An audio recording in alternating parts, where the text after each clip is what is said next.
On June 24, the International UFO Laboratory was established in the UFO Interactive Hall in the Inamachi district of Fukushima Prefecture, in commemoration of World UFO Day. The laboratory is Japan's first and only research institute devoted to unidentified flying objects, UFOs, and the Interactive Hall exhibits some 3,000 materials related to UFOs, attracting as many as 30,000 visitors annually. Mikami Tekaharu, the editor-in-chief of Mu Monthly, a Japanese occult magazine, became the director of the Research Institute. It has been reported that UFOs have been witnessed from time to time around Mount Sengan-mori, a pyramid-shaped hill with a strong magnetic field, near the laboratory. The number of those who claim to have witnessed UFOs is relatively low in Japan in comparison with the United States, but there are tales and legendary stories about extraterrestrials and UFOs in Japan.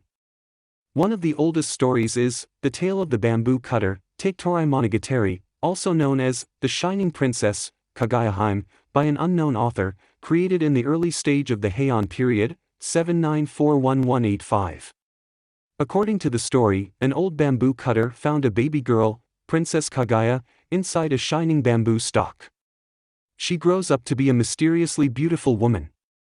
With unearthly charm, Kagaya attracts all people around her, and quite a few men, including the emperor, propose to marry her, but she turns down all of them. Kagaya explains that she does not belong to the earth, and needs to go back to the moon. In the end, a delegation from the moon arrives on the earth to take Kagaya back home. Soldiers of the emperor try to guard Kagaya, but she is eventually taken back to the moon. This story is familiar to almost all Japanese people, because it is read at home and used as reading material at school.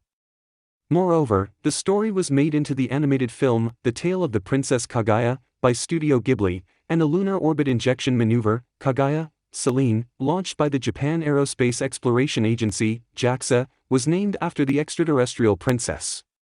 Curiously, a number of records from the Edo period, 1603 to 1868, indicate that a beautiful woman arrived in Japan by a round vessel, Yutsurobian.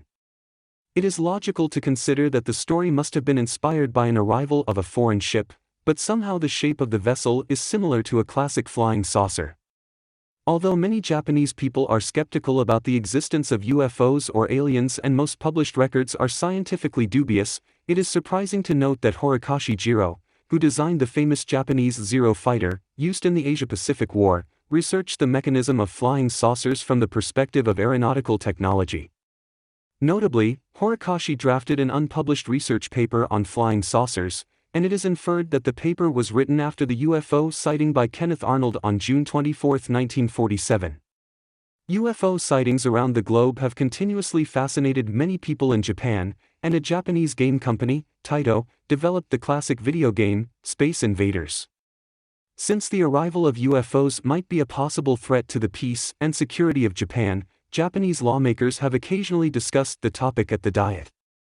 For instance, Yamane Ruji of the Democratic Party of Japan pointed out at the General Affairs Committee of the House of Councillors on March 10, 2005 that many UFOs had reportedly arrived on Earth, and the arrival of numerous UFOs could be problematic in terms of Japan's defense.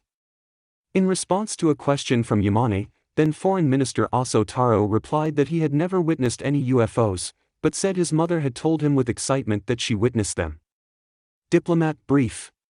Weekly Newsletter. N. Get briefed on the story of the week and developing stories to watch across the Asia-Pacific. Get the newsletter. On December 10, 2007, Yamane asked further questions, especially whether the Japanese government had ever confirmed the existence of UFOs, to the administration of then Prime Minister Fukuda Yasuo. 8 days later, the Fukuda government replied to the question with an official view that the Japanese government had never confirmed the existence of UFOs, and that the government had never considered measures against the possible arrivals of UFOs in the territory of Japan. However, some Japanese ministers personally contradicted the government statement. In particular, then Defense Minister Ishiba Shigeru argued that there was no evidence proving that UFOs or extraterrestrials do not exist. Also, former First Lady Hatoyama Miyuki claimed that she was abducted by a triangular-shaped UFO. On April 1, 2015, Antonio Inoki, a former professional wrestler, and a member of the House of Councillors, asked then Defense Minister Nakatani Gen if pilots of the Japanese Self-Defense Forces, SDF, had ever conducted scrambles, or emergency takeoffs, to respond to airspace incursions by UFOs. Nakatani replied, "I don't know of a case of finding an unidentified flying object believed to have come over from anywhere other than Earth."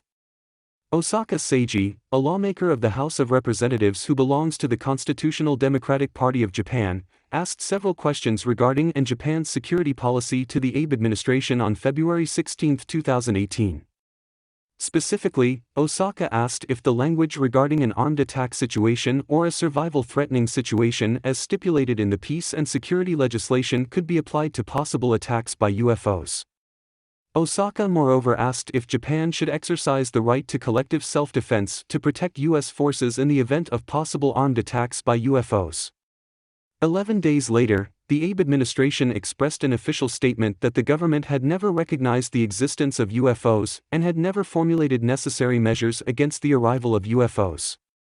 Recently, since the beginning of the COVID-19 pandemic, the number of those who claim to have witnessed UFOs has been on the increase. In response to recordings of U.S. Navy fighter jets regarding UFOs released by the Pentagon in April 2020, then Defense Minister Kono Taro stated that pilots of the SDF had never encountered UFOs. Still, the Japanese Defense Ministry drafted and announced protocols for the SDF in the event of encountering UFOs on September 14, 2020. In accordance with the protocols, the SDF is obliged to submit an analysis report regarding UFO encounters by recording and investigating any such incidents. Previously, Kono said that, frankly speaking, "I don't believe in UFOs," but he decided to formulate the protocols after he met then U.S. Defense Secretary Mark Esper in Guam, where they exchanged views on UFOs at the end of August 2020. Significantly, it was reported that both Kono and Esper touched on possible defense cooperation regarding UFOs on the basis of the bilateral military alliance. In essence, Kono instructed the SDF to report possible interactions with or sightings of UFOs, on the grounds that encounters with UFOs could pose a threat to national security of Japan and the United States.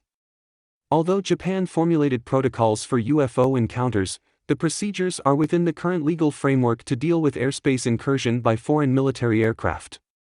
In the event of airspace encroachment by a foreign aircraft, SDF pilots are supposed to conduct scrambles to warn and order the foreign aircraft to leave the territory of Japan. If the foreign aircraft carries out military operations against Japan, the SDF would be ordered to conduct a defense operation against the foreign aircraft. During the defense operation, SDF pilots are allowed to use force to defend Japanese territory. Unfortunately, however, the current legal framework and defense capabilities of Japan are not ready for airspace intrusions by UFOs. Still, both the Japanese Defense Ministry and the Pentagon are expected to jointly continue gathering information on UFOs in order to deal with possible simultaneous arrivals of countless UFOs and a following hypothetical military emergency caused by extraterrestrials. Thanks for watching our video. Don't forget to subscribe and activate the bell to receive notifications for videos like this. Goodbye.